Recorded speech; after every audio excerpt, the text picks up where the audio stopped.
To the Hearthstone Legendary Series Season 1 Finals. We're in the middle of the first day here of broadcast, and our next match is going to be the winners of Group A between Zalae and SilentStorm. And we have a special guest on the couch. We have Max Simpson, also known as Max from Team Method.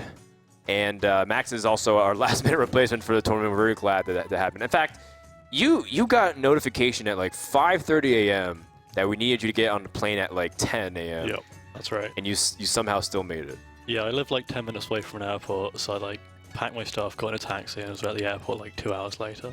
Crazy, man. I'm actually really impressed that you managed to get yourself here, because the journey has been wild. How have you been enjoying your time so far here? It's fantastic. It's like my first time in America, my first time in California. It's just, everything's really big, the food's fantastic, and I love it. Yes, everything is big, including the people. We get it. British joke. Yeah. So far, how have you been enjoying the LAN? How's everything being here? You've been to a couple of Dream Hacks. You've been to some offline events in the past. What's it like here versus anything else? Did you get nervous at all in the first series? I wasn't as nervous in the first series as I have been in other series, because it's now my third LAN, so sure. I'm sort of getting used to the pressure. Got experience in your belt. I'm playing on stage. Gotcha. Yeah. That's cool. Well, you went up against Zalae, and I think that's a really cool, fact that you've had some insight into his decks, and now you get to see him play. Was he a player that you were afraid of when you saw the groups last night? How did that pan out? I wouldn't really say there was like any player I felt particularly afraid of. Everyone here is really good. Like, if I was afraid of one person, it would imply that I'm not afraid of anyone else. Like, Sure. I sort of see them all as the same. All threats. Yeah.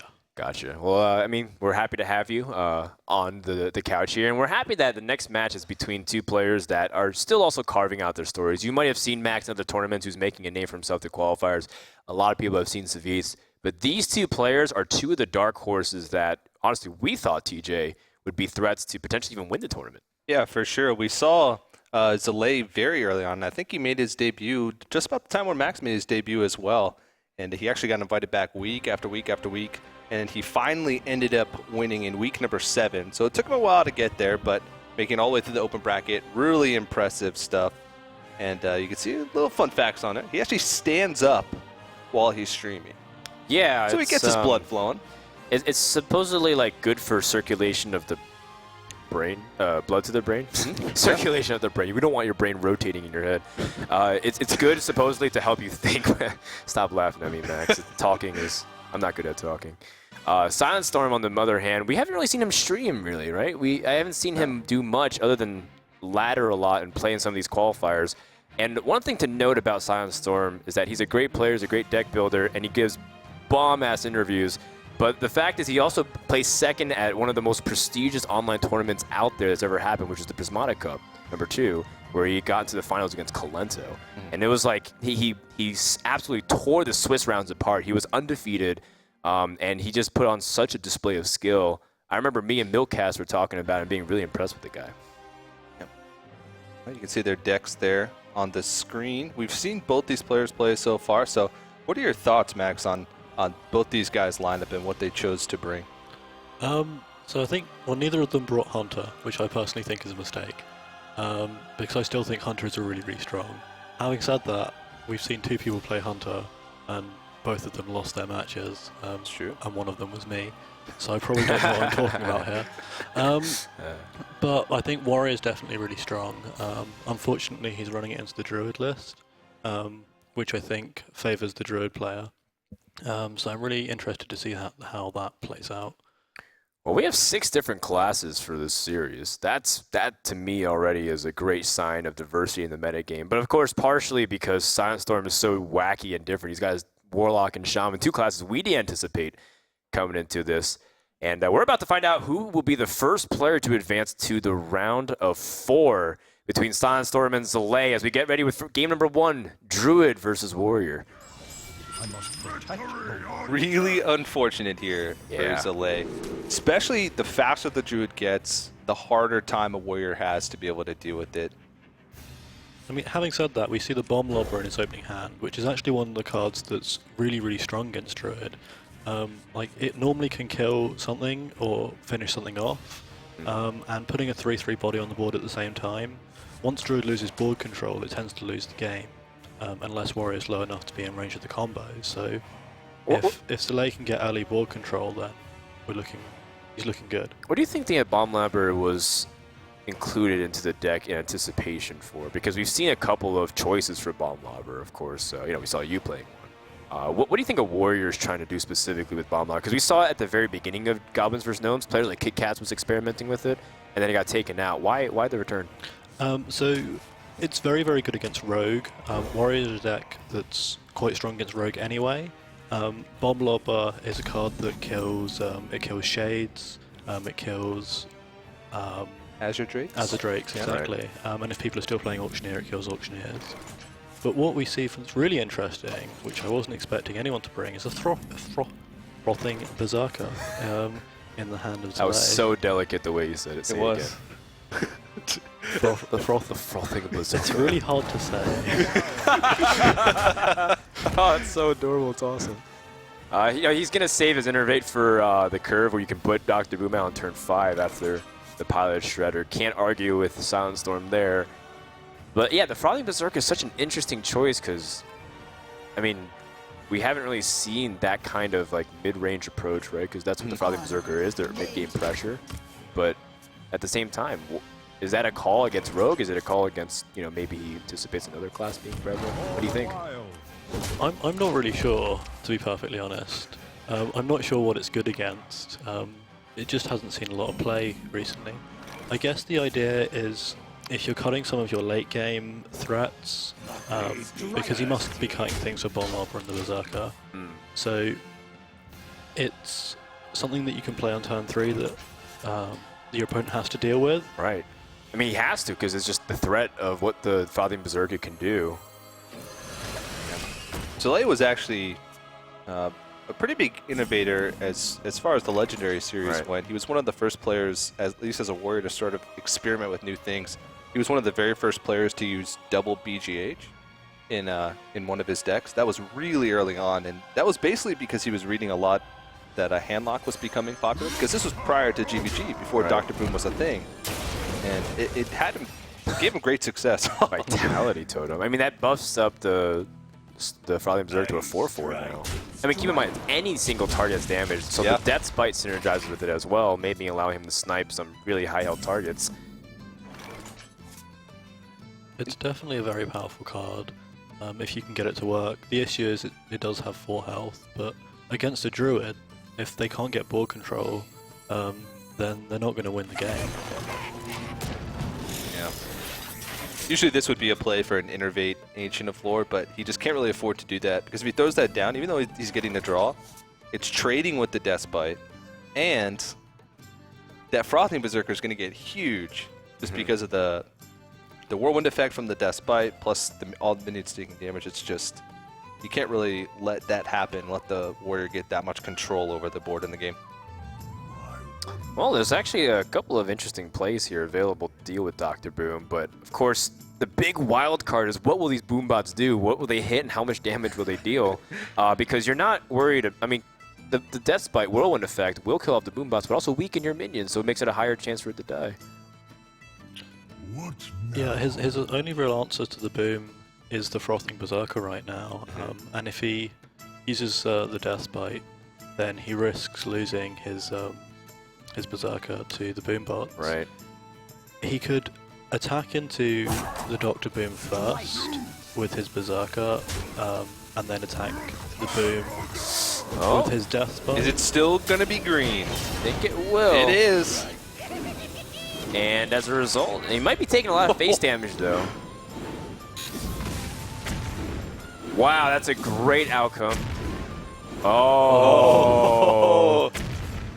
There's a lot of damage being tossed out, but SilentStorm just took 13 damage. Wow. And he doesn't have an answer this in hand. I mean, not without taking 13 damage to the face. What? Oh my goodness. This Frothing Berserker is single-handedly going to win Zalae the game. His only play here to even stay alive on board is to play Anti-Killbot. And if he does that, he can't do anything else. Wow. Are you sure it keeps him alive? On board. Oh, on board. 13, 16, 17. You have the Fiery War Axe, it's 20. Yeah. Unless he draws into like a Cruel Taskmaster. Yeah, you're right. But even a Cruel Taskmaster I think would do it. But even then, he's still. Oh! Is that it though? It would be an extra 3 damage from the Cruel Taskmaster plus the 3 from the Fire War. So he's at 23 damage. I think he's 1 off. 1 damage off lethal. Wow. Yep. I mean, come on, you still go for it. Yeah. You have Ragnaros and Grommash to follow up. And you can't die from the combo, can you? No, because even if you innervate combos, you're still not dead. Yeah. Even if you don't armor up this turn. Well, I mean, he's getting armored just naturally by Cruel Taskmaster. That's true. That's very true.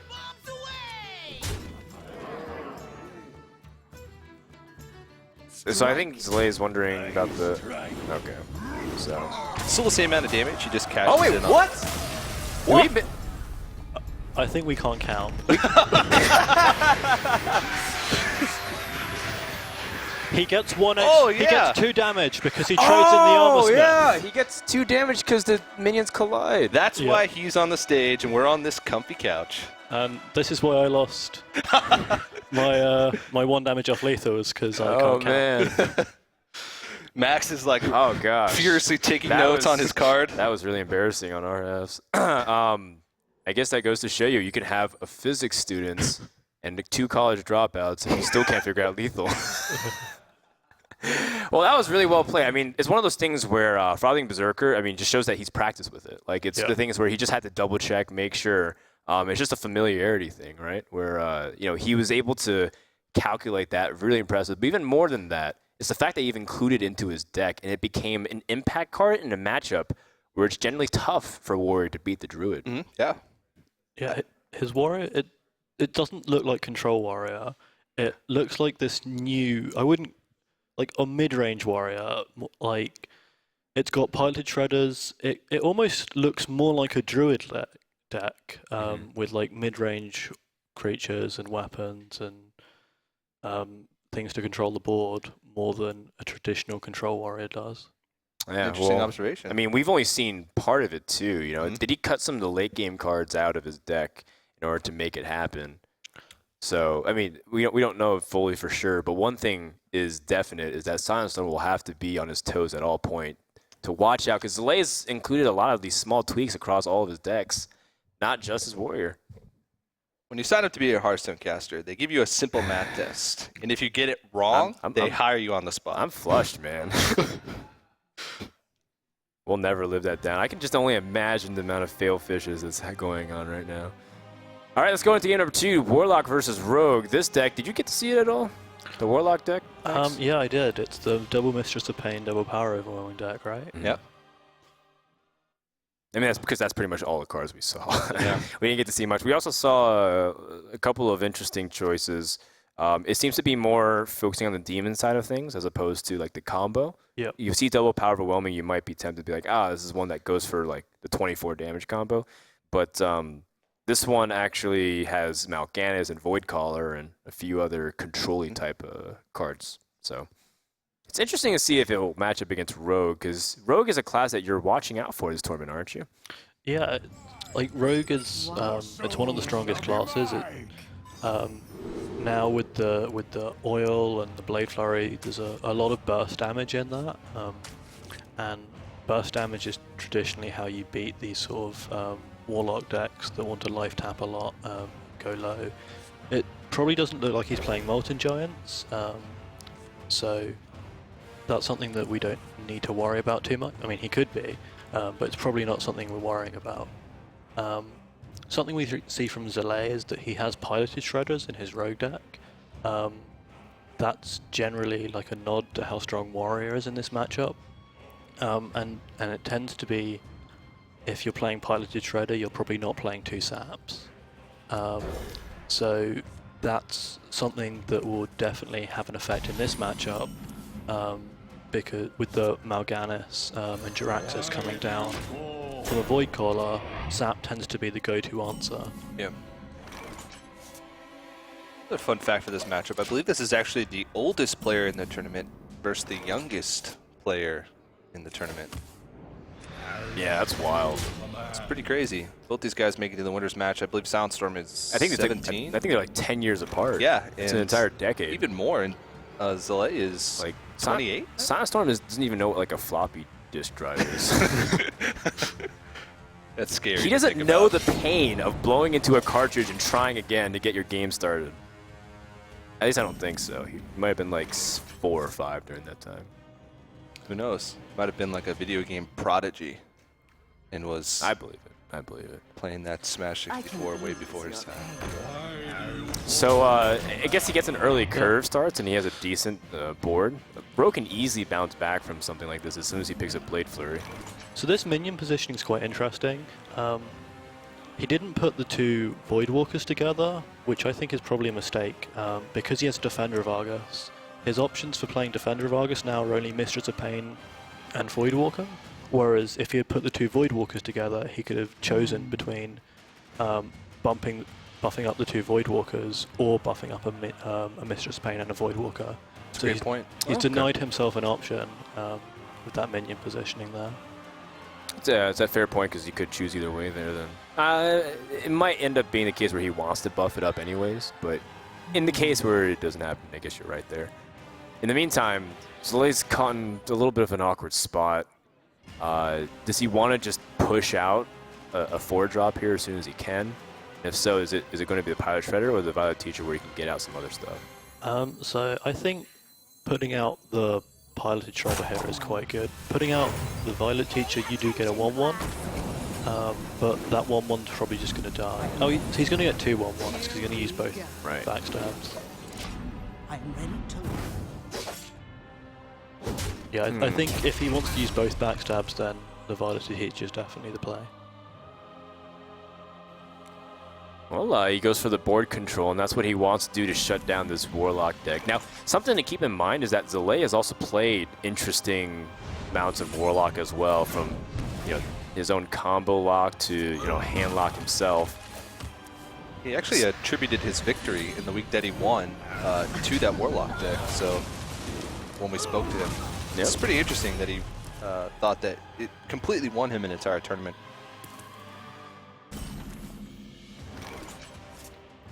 Yeah, and now those 1-1s from the Violet Teacher ended up not paying off because of the Mortal Coil. But that's okay, at least the Pilot Shredder is still going to be intimidating on the board. But your opponent's also playing like Dark Bomb in ways to control it. And the whole point is that this deck can continue to draw into its biggest threats, take its time, utilize Void Caller for big tempo swings, and then push with like its biggest minions to try to end the game. It's a little bit of a weird, unconventional Warlock deck, but the more I see it, I always tend to like it. Yeah, but I really think Rogue's actually in quite a good spot. Whenever they have things to do on curve and a sprint as well to refill his hand when it gets empty, Rogue can start looking really, really scary. So I think what Zalae's thinking about here is he's trying to figure out if SilentStorm has Demon Heart in his deck. Because if he has Demon Heart, you absolutely have to kill the Mistress of Pain. Otherwise, you risk your opponent having a 5-8 and gaining 5 life a turn and then not being able to deal with that. If you know that there's double Mistress of Pain in the deck, it can be a pretty safe assumption that your opponent does have Demon Heart, at least one going on in there. So he opts to not play around Demon Heart. I think that's probably correct. Right. I mean, he still hasn't seen it, so it could be one of the things you're playing around that's not. But it is a card that you commonly combine with Mistress of Pain for the very reasons you said. I think it was Dark Onex who won his week with a Demon Heart Mistress of Pain deck, who's also in this ornament. A lot of combo lock players or demon lock players going on here. I love it. Love it a lot. Indeed. Abusive Sergeant. So the Abusive Sergeant, how does that fit in this deck, Max? It's kind of like a third power overwhelming that's not quite as good. Right. It's used to activate the eggs. If you have Haunted Creepers, it helps trading up. And it also helps buff up a minion to use with Shadow Flame. Yeah, that's a good point. Third power overwhelming, huh? We'll see if he needs that. In the meantime, one of the things that this deck can struggle with is consistency. Sometimes it's got like some cards you can just play, but in other times you just have ways to address different situational things, and then as a result, don't really have a strong play on the turn. Yeah, the trouble with having a deck with all answers is if you don't have the right answer for the right situation, you're going to fall behind very, very quickly because you don't have threats to put out. So we see here he's just playing a 2/3 for 4 mana, Right. which is not strong in any sense. Especially considering that Rogue benefits so much off of an Azure Drake. You're asking for trouble. Letting that live for an extra turn, just especially when you're not putting out a threat for yourself. Like Rogue is such a tempo-based deck, which is why like things like Lotheb are so strong in Rogue, and cards like Sap. Like Sap, you wouldn't see play in say like a Control Warrior, because Control Warrior needs to kill things in order to stay ahead. But when you're trying to just get tempo, like get things on the board, make your opponent spend more mana than you're spending to do the same thing, that's when Rogue really starts getting ahead. So playing a 2/3 for 4 is just one of the worst tempo plays. Those options here are either just playing the Lotheb, which just looked like it was going to be the play, or his other option would be just to re-dagger Deadly Poison and play the SI and kill off the Defender of Argus. But this is, like you said, the play that gains it more tempo because of how strong that Lotheb is and just stalling out turns. Yeah, and if your opponent couldn't deal with your Azure Drake last turn, having access to all their spells, they're not going to be able to deal with your Azure Drake and your Lotheb without any access to spells. It's true. So your opponent already told you that his best play for 4 mana was a 2/3. Without any spells, his best play for 7 mana is probably not going to be any better. I mean, we did see him pick up the Lotheb, but answering a Lotheb with your own Lotheb... It's usually one of the best cases you can ask for, although you do fall behind, like you said, in tempo if he's trying to reduce his amount of damage he's taking. And we see that Zalae has the Dr. Boom, so he's not affected by the Lotheb at all. Right. Nothing really feels better in Hearthstone nowadays than playing a Dr. Boom fresh on turn 7. Yeah, you mean like there's nothing on the board, right, to contest it? Oh, well, even just on curve, even if you're behind on board, it's just still, it's so powerful of a card.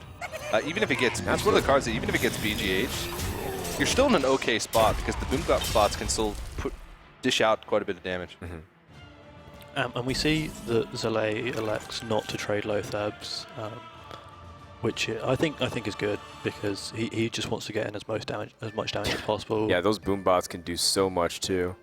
And we can see he's got essentially 12 points of burn damage in hand with the Deadly Poison, Eviscerate, Blade Flurry, and the SI7. Okay. Unfortunately, the Dark Bomb was blocking a lot of the information, but it looks like it only did like 3 or 4 points of damage there. Yeah, I think it was a 1 damage bomb and a 2 damage bomb, or two 2 damage bombs, but it was pretty low result, either average or below average. So I think this is lethal with Dagger Up, Deadly Poison, and the Preparation, Eviscerate, Blade Flurry, we got SI7. Indeed. Ha! Caught one! So it turns out I... Thank you, Max. Actually, I think he's 1 mana short. Oh, is he? Oh. So that's 5, 6, 7. No, I was right the first time. Yeah, you were right. Don't doubt yourself. You got this. So that's going to be game 2, and Zalae will be able to jump out to a 2-0 lead. And SilentStorm is going to be on the rocks here to try to push back the series. He's going to have to rely on his Shaman in order to do it. Yeah. Zalae is playing excellently. Yep. On point.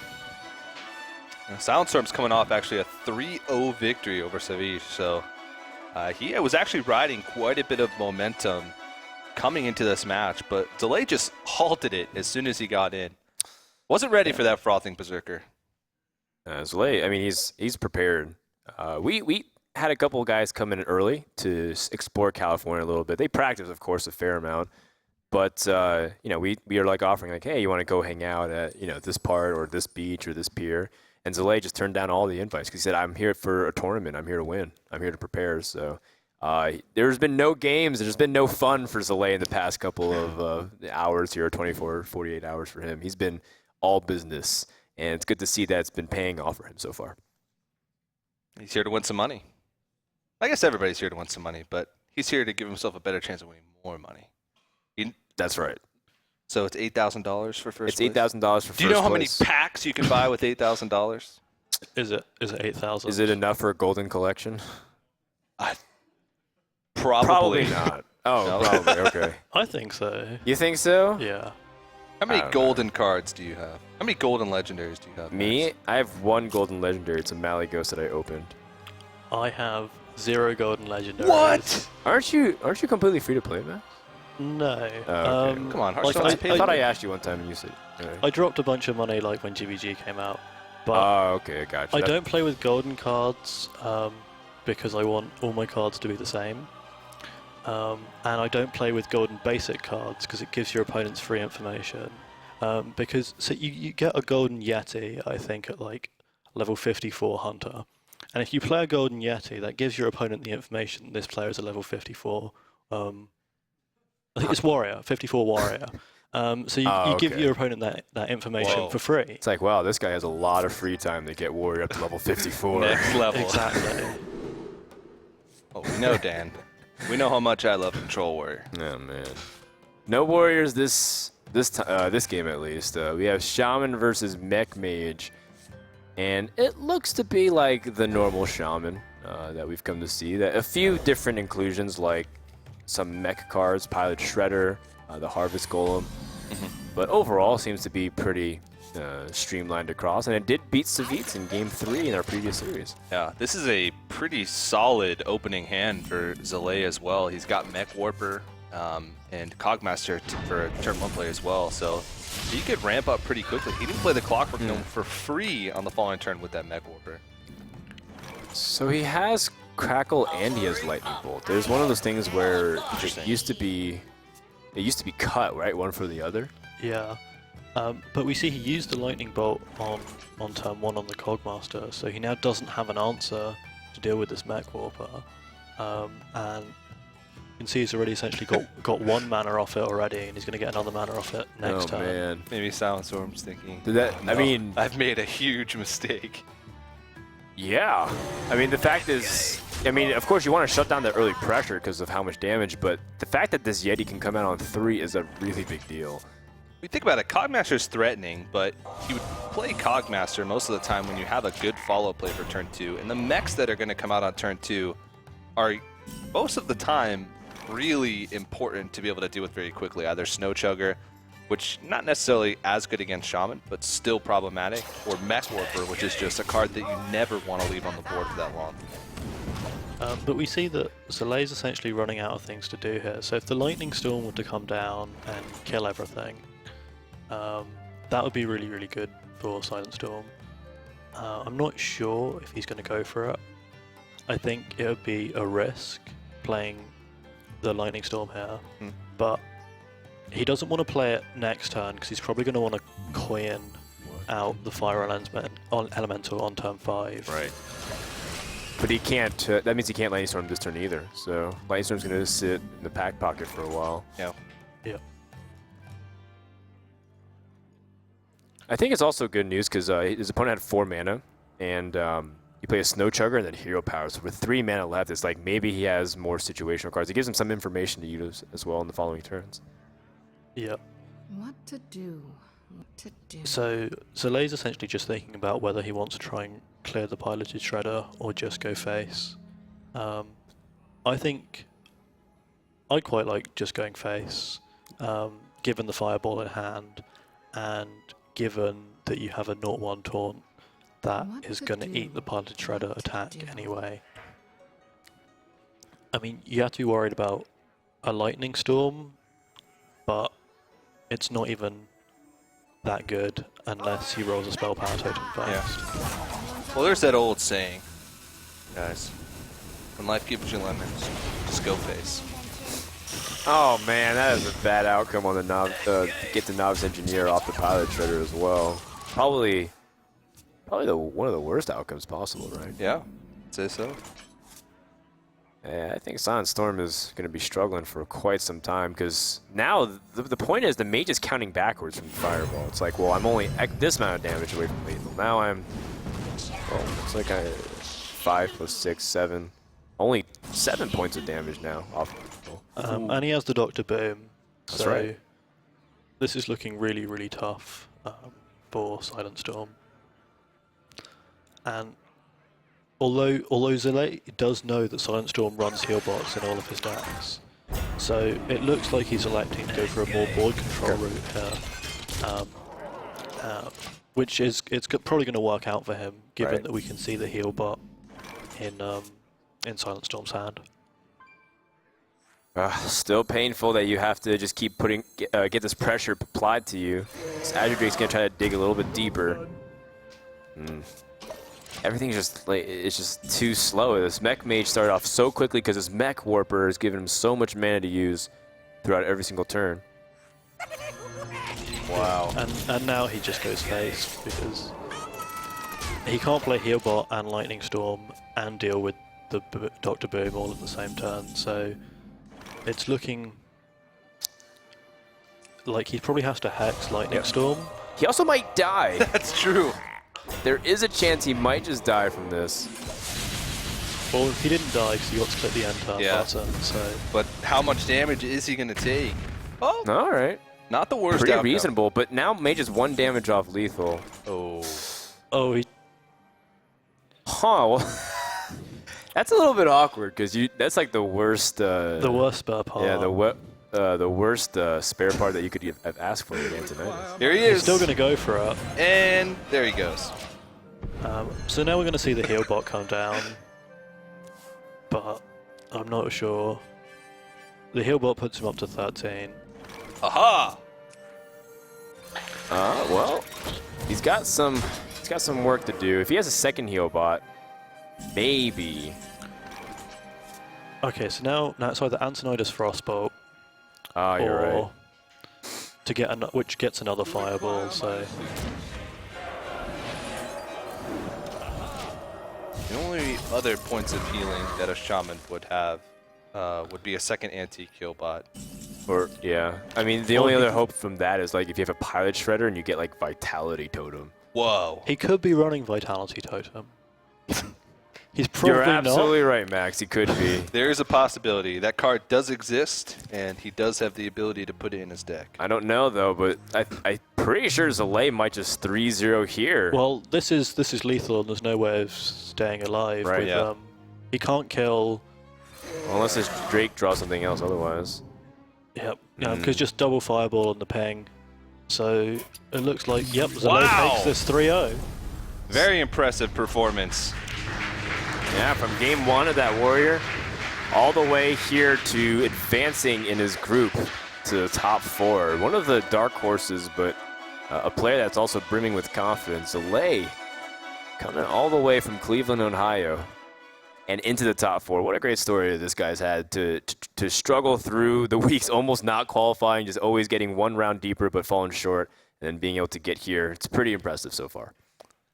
Yeah, definitely. And of course, Zalae said in his winter interview earlier, the only player, he's not really afraid of anybody. He thinks he's going to win the tournament. That's a good amount of confidence. You know, you said earlier he's been working hard to prepare. He's been foregoing the enticing activities of Southern California. Sure. Amusement parks, that's what I was referring to. It's also vindicating probably because Max is like, yeah, of course, I lost to the guy that got first place in the group. Oh, absolutely. Yeah. And after I beat Savit, I'm glad I don't have to play Zalae in my decided all right. Oh. So you'll make your way around the group. Savitz is next, and then of course SilentStorm. That'll be happening tomorrow for you. Thank you so much, Max, for joining us. Did you enjoy watching that series? Yeah, it was a fantastic series. Both players played very well.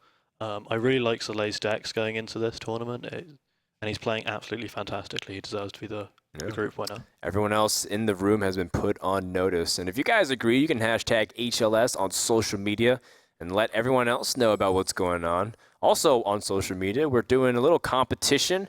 The best meme of the weekend gets a couple of free Hearthstone packs for the Classic cassette. So make sure to try and keep your eyes peeled for any fun moments where you can caption or generally make fun of us. It's totally cool. You know, casters missing lethal is a pretty regular thing, though, so I'm not sure if you'll get a lot of laughs from that one. And of course, Chalky is in the house, and I'm sure that he's actually not preparing for his matches. And the only thing he's doing is sitting back there on his computer and posting some fresh memes. So Absolutely. you guys got your work cut out for you to beat him. Sounds good. We also want to thank Plantronics for hopping on as a sponsor at the end of season 1 here. They've been doing a great job, you know, supporting everything that we've been doing. The headsets that we see the players on, that's the ones that Plantronics have been sent us. The rig headsets we gave a couple away throughout the season, and they also gave away some Hearthstone packs. They love Hearthstone, and we love Hearthstone. So thanks so much, Plantronics, for making that possible. In the meantime, we're wrapped up for Group A for today. We have an interview with Zalae, the first member to the round of 4, over with Anastasia. Thank you very much, Frodan. And yes, indeed, the winner of Group A. But before I continue, let's just say, if you guys are going to submit your memes, make sure they are frothy, just like your Warrior Game 1. Talk to me about that frothing Berserker, please. Oh my god, what a fun card, right? I think it hit him for about 30 damage over 2 turns. That's not bad for a 3-drop. I felt it was pretty good. That's pretty much how you won the game. I mean, incredible. When you queued up Druid into Warrior, when you queued up, Warrior into Druid, what went through your head? God freaking darn it. It's not pleased. Like, the same thing happened in my last match, right? The first matchup is just exactly what I do not want to see. Well, one thing for sure is I think you were one of our oldest players at 28. Don't worry, men age very well, just like a fine wine. And SilentStorm, actually one of our youngest players at 17. Now think about it this way. When you were his age, you were a state champion in chess. Do you use that to your advantage? Think, you know, you have 10 years of Magic the Gathering experience. You've been to tournaments. You've done it before. Yeah, experience does work in my favor. And I mean, also, tell us a little bit about how the casters try to take you out, try to take you to the wild side, kind of make you go out, drink, maybe beat the ladies. And instead you said, no, focus on Hearthstone. What's the story with that? Yeah, there was an opportunity to go out drinking, and I said, no, this tournament is important to me. I'm going to get a good night's sleep. Well, it's a great thing you did. Now, you were saying that you were very much looking forward to facing off against Savitz, and he is going to be playing tomorrow, but he's no longer in Group A. You might still see him tomorrow, but maybe not. Who are you now looking forward to playing? You know, you have Group B, there's going to be Pippinho, there's going to be Waifu, there's going to be Chalky, there's going to be Darkwonix. What are your predictions in that group? There's a bunch of strong players. The player I'd most like to beat is probably Darkwonix. I've adapted some of his decks to my own taste and had good success with it, so I'd like to beat him.